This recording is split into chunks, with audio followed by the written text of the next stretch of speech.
Demək, təxminən 10 il, 15 il bundan qabaq insanlarda, həvəskar balıqçılarda əsasən də maariflənmə çox zəif idi.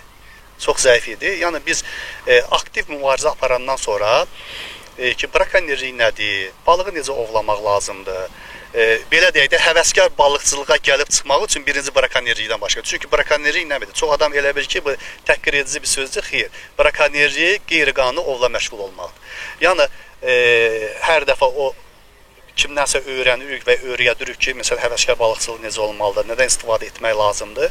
Yəni, bu qayda qanunu bilərək gəlib bu yerə gəlib çıxmışıq və həvəskar balıqçılığı inkişaf etdirmişik. Əvvəllər, misal üçün, hansı üsullardan olsun istifadə olunurdu, balığı kütləvi qırğına gəlib səbəb olurdu. Ancaq bu günləri deyərəm ki, 70-80% insanlar, balıqçılar buna rəayət edir.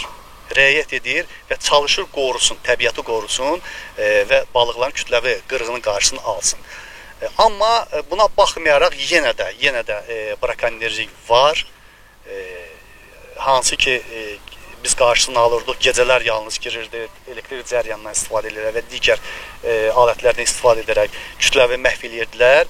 Bu günləri artıq həmin insanlar gündüzlər də həmin çaylara, göllərə daxil olurlar və məhv edirlər.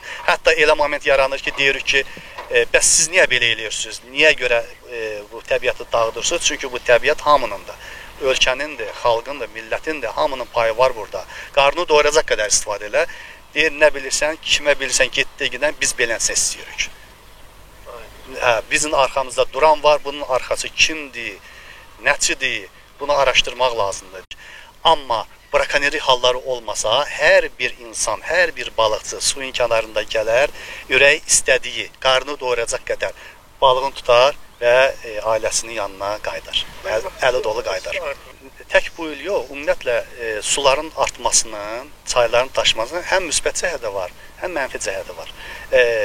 Arat çayı qalxır, Kür çayı qalxır, o delta deyirik, dənizə tökülən hissələrdə qalxma olduğuna görə dənizdən balıqlar daxil olur çaylara və çaylarda başlayır, populyasiya dövrü başlayır.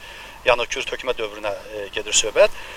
Yəni, bunun xeyri var. Amma digər tərəfdən su daşanda, palçıqlı su gəlir, daxil olur çaylara, suda həddindən artıq lillənmə olur. Lillənmə olduğuna görə canlılar qidasını tapa bilmir və o qulaqların içərisində pərdəciklər, qəlsəmələrdir. Qəlsəmələr həddindən artıq lil tutduğuna görə nəfəs ala bilmir və balıqlar tələf olub gedir.